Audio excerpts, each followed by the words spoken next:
Hello and welcome to Walk the Walk. My name is Roy Kaunds. My guest today is a person who is going to go down in the history of New Zealand as the first Indian Hindu Member of Parliament. Welcome to the show, Mahesh Bindra. Thank you, Roy. It's a pleasure to speak to you. Same here. I sometimes wonder, how do you carry this legacy of being the first Hindu MP in Parliament? I think legacy is a bit too rich for me. Oh, Um, you're just being humble, I think. oh, well, um, look, I have been privileged to be a member of a party which has made history in New Zealand politics. That's true. Yeah. So yeah, it's been a very good ride so far. Yeah. I mean, one of the most important things is how come an Indian immigrant joined a party which is considered to be, by some people, anti-immigrants. And not only did you join the party, you went on to being an MP, and you also were in the caucus, which no other party has an Indian in the caucus, the decision-making body. So how did that come about? I mean, how come you joined the New Zealand First Party? Look, first thing first, I do admit that at one stage, when I didn't know about New Zealand politics, I also thought, and I was told Yeah. by a friend that New Zealand First is a racist party and the leader doesn't like immigrants. I didn't really believe him. I said, "Have you spoken to him?" So he said, "No, never." Do you know him well? No. Then what makes you think that the party is a racist party? So it so happened that a friend of mine introduced me to the party, Yeah. and I had a very good conversation with the Right Honourable Winston Peters, and at no stage I felt that he was anti-immigrant. What he says is, and still does, that it is New Zealanders first. That was the name of the party also, New Zealand First. In saying that, all immigrants who actually stay here legally, make this country home, are considered New Zealanders. Right. So, So you went into a party meeting, didn't you? So you went to a party meeting just to find out what is this party all about. yes, Just so, what was the reception when you went there? So when the first day you went into a party where your friends are saying it is a racist party, what was the reception like in the party? very In warm, okay. very warm. I was accepted as anybody else, and I asked questions which were relating to the immigrants, and I was given straightforward answers. And at that party meeting, I remember you telling me that Mr. Vincent Peters actually came and spoke to you. He did. He Yeah. did. And you Yeah. actually asked him the same questions which your friends were talking Absolutely. about. Yeah. Yeah. And what did he say to you at that time? Oh, at that time he was very open about it. He said, uh, "Look, isn't for in India, it's India first, isn't it?" Yeah. I said, yeah. That for any Chinese national, it should be China first, isn't it? I said, yeah. So what's wrong with me saying it is New Zealand first? Right. So I thought that was a very straightforward, very honest answer. Right. So once you got into the party and once you know you were accepted in the party, what did you start doing in the? I mean, how did you start coming up in the ranks in the party? Well, initially it was all unintentional. Because I believed in the principles and the policies of the party, I started contributing my time in terms of voluntary work, like just dropping leaflets in people's litter boxes. Yeah, yeah. Sometimes up to 1,000 a day. Wow. So you actually did grassroots work for the party. That's right. Right. Okay. Because I believed in it.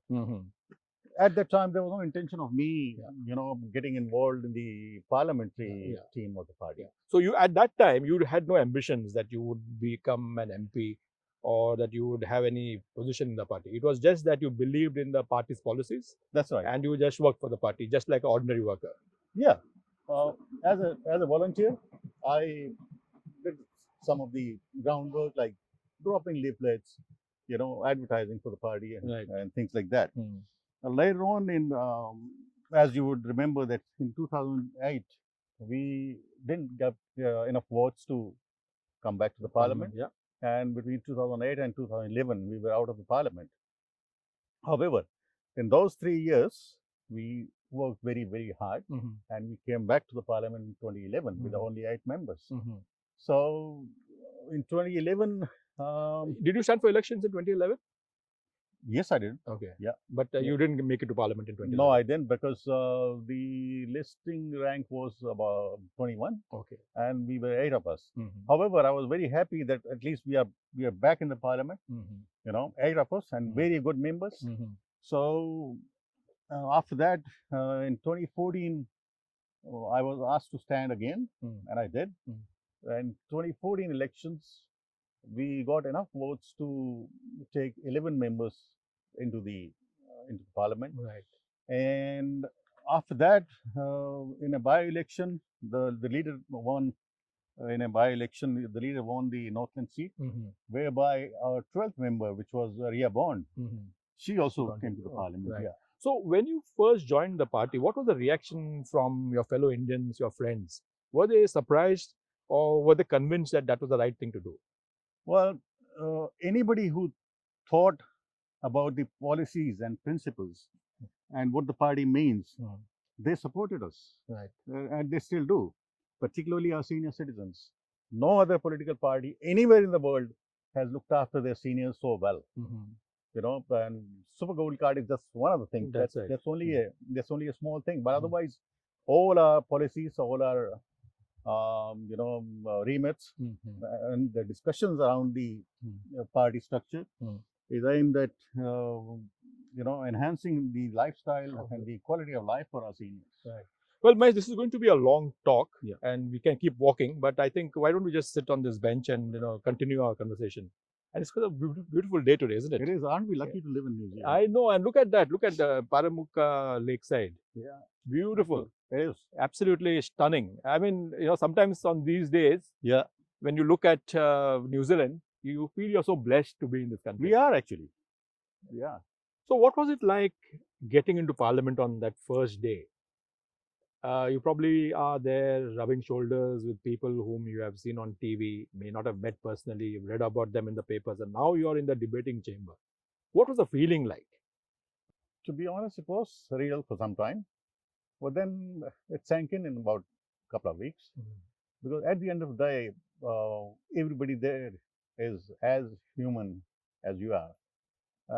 It also depends on your own attitude towards your other colleagues from other parties. Right. Yeah, you do get get on well with your own party colleagues, but it's also you got also to be civil and polite to the members of the opposition parties. Right. So tell us about the swearing in. Now, that actually was a historic day in Parliament. How did that come about? You swore your allegiance, or your whatever you call that, on the Bhagavad Gita. That was the very first time, I think, in New Zealand history that member of Parliament swore on the Bhagavad Gita. In Te Reo Maori. And in Te Reo Maori. Yeah, So how did it come about? I was privileged to be the first non-Maori member of Parliament who was sworn in in Te Reo Maori and on Bhagavad Gita. So happened. Oh, so now that's the first one. I didn't know that. So you were the first non-Maori to actually take to be sworn in using the Te Reo language. Yeah. Oh wow. Okay. You are given an option. Okay. English or Maori. So I chose Maori only to acknowledge the Tangata Whenua. Yeah. And they didn't have a copy of Srimad Bhagavad Gita, but they were happy to provide the copy from a temple, but that would have delayed my swearing in slot. So the leader was sitting in my office, and we were having a discussion about how it's going to go the next day. So he actually encouraged me. He asked me, "Are you going to what book are you going to swear on?" So he didn't tell you that you have to do this. He asked you. No, he asked me. So because at that time he didn't ask me. He was sitting there, and I got a call from the parliamentary office as to what book would I like, how I would like to swear in, right? So I told them, look, do you have a copy of Bhagavad Gita? And they didn't know what it was. So anyway, they were more than happy for me to provide a copy for myself. And I was later on happy to present that copy to the parliamentary library. Okay. Yeah. So your copy of the Srimad Bhagavad Gita is in the Parliament Library now. Yes, it is. I see. That's a gift from me to the Parliament. And what was the reaction on? I remember vaguely about 4 or 5 years ago that there was quite a good reaction to that action. I didn't pay much attention. I just did what I believed in. That's all. But the thing here is that the leader actually encouraged me to do what I was comfortable with what I believed in. Right. And still, there are some Indians who still think that he's a racist. I mean, how does that work? Right. So I remember when I went to Parliament with you a few months ago. You have been actually immortalized in the Asian room, right? What's it called? Asian room. Well, that again is a very rich word for me.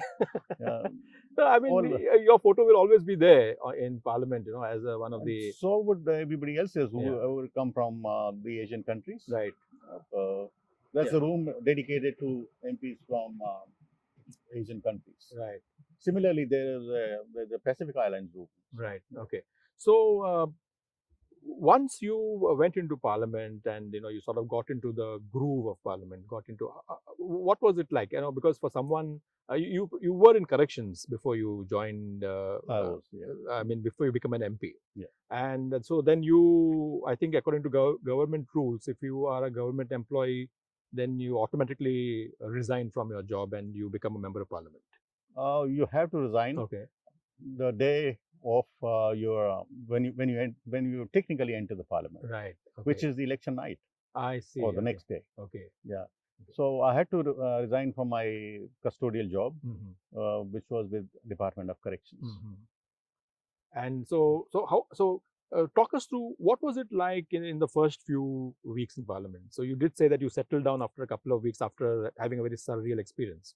So what was it like? Well, nobody can ever claim that they have learned everything in 3 years. You can't, because the scope of the work, the scope of the knowledge that you have to gain, and the work that you do, 24 hours in a day are not enough. Right. You start at about 8 o'clock in the morning and go on till 10 in the night on a sitting day. Yeah. Right. And then there are, I used to work during the weekends from my office in Manukau City, where there's a large population of South Asian immigrants. Yeah. So practically I worked 7 days a week. Yeah, you are on call. If you are the type, then you consider yourself on call 24/7. Now, there is a feeling among certain sections of the Indian diaspora that those Indian MPs who are sitting in Parliament, regardless of whichever party they belong to, they represent the Indian diaspora. How do you react to that sentiment? Now, I've been part of some Indian associations, and that's what some people feel, that you should be representing the Indians. Do you see it that way? Did you ever see yourself as a representative of the Indian diaspora? Look, any New Zealand MP, regardless of what race they are, regardless of where they come from, they are members of Parliament of New Zealand Parliament, not any other Parliament. You mean all New Zealanders? All New Zealanders. So it'll be wrong for anybody to think that the MP from a particular community or a particular ethnicity is only going to work for that community. No. I consider myself, or when I was in the Parliament, I considered myself as an employee of New Zealand taxpayer, right? Not the Indian taxpayer. Okay. So there could be, because, like for example, we have 3 or 4 Indians in Parliament now, and they represent different political ideologies. So we have 2 in National and we have 1 in Labour. Now they have probably opposite ideologies when it comes to certain issues, whether it is economic or social or immigration issues. When a party line is opposite to what a majority of a diaspora feel, how does the MP reconcile to that? So, you are an Indian. Many Indians may be against something, but your party is for it. How is it? How do you reconcile that? Well, look, as you said, people belong to different ideologies, right, in different parties. I believe in my party's ideologies. Right. Okay. And I consider myself a New Zealander. Right. And I also consider everybody else who's here legally a New Zealander. Yeah. Wherever they come from, China, Japan, Pacific Islands, wherever. So our loyalty is towards the country, Right. not to a particular ethnicity. That's right. Yeah. So that's how I look at it. Yeah, and I think that makes sense, because if you belong to a particular party ideology, it is a party ideology which trumps, anything else, because you are member of that party. So Yeah. I do understand, I do get where you're coming from. In saying that, in a democratic party, which is ours, we do get a chance, and we do have the ability to express our opinion there. Right. Then that opinion is discussed amongst the caucus or the wider party membership. Yeah. And then there is a very robust discussion takes place. Yeah. And then the majority rules. If majority of the membership feels that, look, this is good for New Zealand, then we stick to that. And once it has been accepted by the majority, then you stick to that. Right. And I think that's how democracy works. That's right. Otherwise, you keep splitting your party. Yeah, you can't do that. So were you ever in a situation where the party had an opinion on something and you were able to sort of change their track? Well, the opinion of all members is actually heard, first thing. And then there is a discussion that takes place. There was an idea floated by a member, just like myself, that the immigrants, the senior citizens who are actually parents of immigrants, should be made to wait for their superannuation. And I thought that was discriminatory. I let the membership know. A discussion took place there, and the majority ruled in my favor. So that idea was then put in the cold storage. Right. Oh, so you were able to influence that decision? Because no, it wasn't only me. Okay. There were other colleagues also, party members, not necessarily Indians.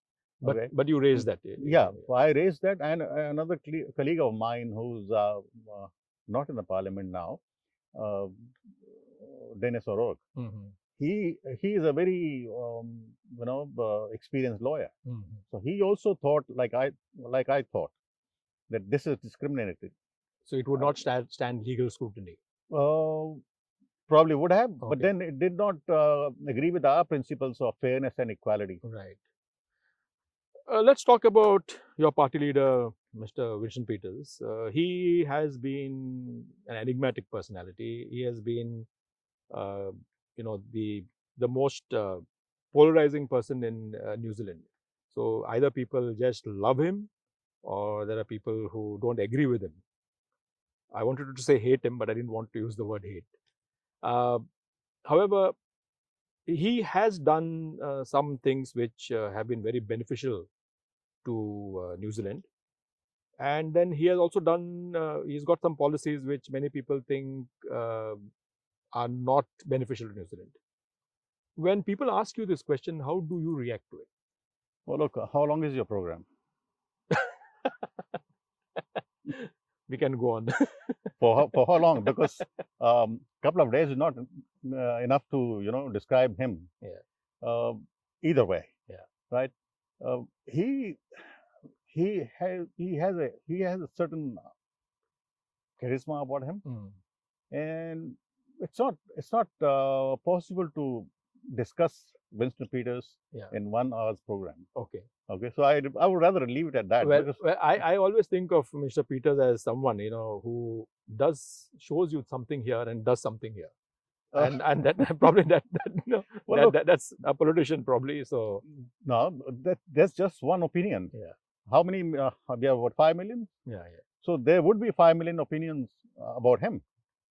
Now, tell me, you accompanied Mr. Peters to India recently, a few months just before the lockdown. Yeah. and you had a highly successful trip. You met some top leaders, both from the ruling party and from the opposition. How was that? What happened? What transpired? Well, look, this was a, a regular parliamentary exchange, and I was not a sitting MP, as you know. Mhm. So Mr. Peters um, asked me if I would volunteer. Volunteer means I would have to pay for everything. Yeah. So To the cent. you finance your own trip. Yes. Okay. we do, because why should the taxpayer pay for you? Yeah. When you're not a sitting MP. That's right. Mm. So I did pay for my own trip, Mm. and I did support my leader in whatever way I could. Facilitated a couple of meetings, particularly with the Honorable Sharad Pawar, who has the same status or the same stature, so to say, same political stature as Mr. Peters. That was, I was just thinking that, if there were two people who were similar in two political systems, it would be Mr. Pawar and Mr. Peters. There are similarities. They are both our parties are nationalist parties, and their stature, of course, he is as senior in his country as Mr. Peters is in New Zealand, and also as influential in terms of forming governments or. Well, that again is there cannot be a very short answer to that. Okay. So what are some of the things what are some of the successes that you had on that trip? First thing was that we met the foreign minister. We had a long conversation with him, a very positive one. And then we also met the Congress leaders. Yeah. And other than that, we had a very good event hosted in Mumbai by the High Commission, where there were senior business leaders, and of course Mr. Pawar came through. And yeah, overall it was a very positive, very short though. Yeah. It was just about 2 days in Delhi and 1.5 days in Mumbai. So lengthwise was very short, but I know you don't want to take credit for it, but I think you were instrumental in arranging that meeting with Mr. Pawar and Mr. Peters. So which shows that you have influence not only in New Zealand but also in India among the parliamentarians. Well, I like my mentor, Honorable Shane Jones. I'm a very modest guy. So.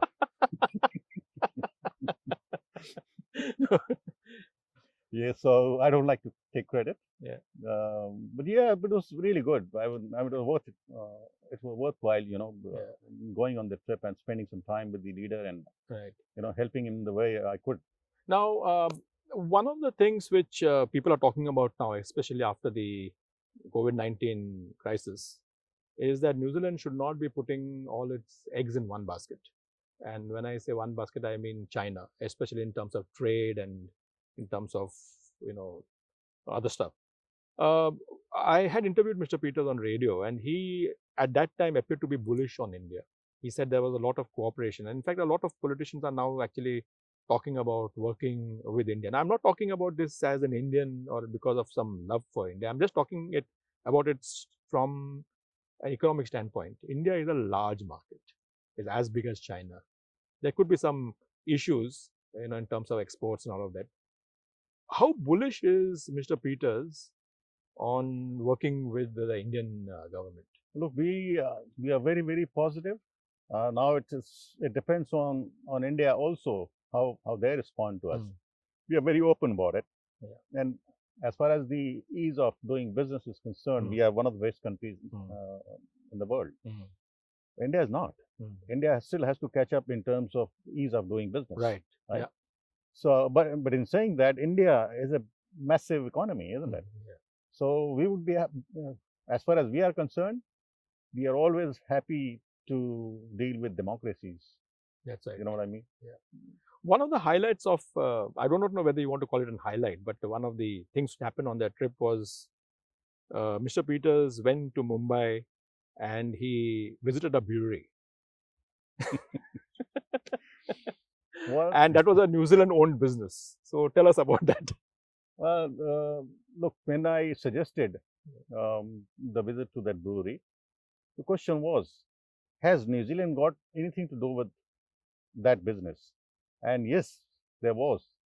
It is a part-owned New Zealand business, Okay. and the Deputy Prime Minister was very gracious about accepting that invitation. Right. Over there, he met senior politicians like the Tribal Welfare Minister of Maharashtra and other politicians, the local politicians and business people. So it was a packed sort of program, very short, very successful. Right. What are some of the areas in trade that you think India and New Zealand can work together on? We, as you know, we are the world leaders in terms of horticulture, dairy, and meat, of course, and plus tourism. So these are the areas where we are the world leaders, okay? And more than happy to cooperate with larger countries like India and others. Well, Mahesh, this show is more actually about you, and I sort of started drifting into politics, which is inevitable. But I would want to ask you, tell us a bit about your life in New Zealand. When did you come here? You know, what were you doing before that, and you know, what has life been like for you in New Zealand? It's been a sort of a roller coaster, like everybody else's. Each one of us has their own, ups and downs. So I started with corrections in 2005 and worked in corrections in different departments and different capacities. So at one stage, I audited the prison system. Okay. So in 2014, I came to the parliament and did one term. And then 2017 election, as you know, that we didn't get enough votes for me to walk in. I was number 10, and we got 9 seats now. Yeah. But that's okay, because the only way to go is now up, right? Yeah, but from what I remember, I think if your party had got just about less than 5,000 votes extra across the country, you probably would have been in parliament, because you just lost by a decimal point, I think. Yeah, it was a narrow margin, but that's past. We are looking forward to the future now. Right. So Mahesh, one of the issues with the ethnic diaspora, and especially I would say the Indian diaspora, is that not all, but some of them may not be politically astute, or astute is actually the wrong word. They may not be politically aware of how certain policies and certain issues impact on them, and hence they may be making unreasonable demands. What is your opinion on this?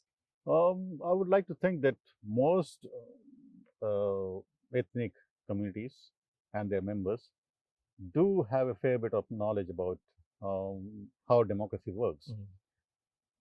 Yes, sometimes their opinions may not be achievable. I may not agree with their opinions, but that doesn't mean that they are not entitled to one. That's right. Okay, but to be more politically aware, or to be able to make right decisions as a community, what do you think that the Indian diaspora should do? Well, generally people have access to internet now, right? And the political parties do make an effort to send their message across to the communities. Now it is for them to decide what is good for them. Right. So the only thing that I want them to know is that New Zealand first means all New Zealand. No, the reason why I asked you this question is often people are swayed by opinions without actually looking into it themselves. Do you agree with that? Yeah, and the need is and the reason why I asked you is that from the discussion that we just had, you yourself mentioned that New Zealand First has got a perception, but as a party there's something different. Now the perception has happened not because people have gone into and found out what a party wants, but because they heard someone else say that. So that's what I was trying to get at. What is the message for the ethnic diaspora? The message would be to actually get to know the policies first, and then form an opinion, right? And not depend on what you guys, the media, says. Well, you guys will always bash us anyway. But I'll tell you, Mahesh, this was really a wonderful chat with you. We just Excellent. wanted to have a, just a soft tete with you. We Yeah. really didn't, get into politics and all of that. But really wonderful talking to you. Excellent. And we enjoyed listening to all your experiences. So, yeah. Yeah. Same here.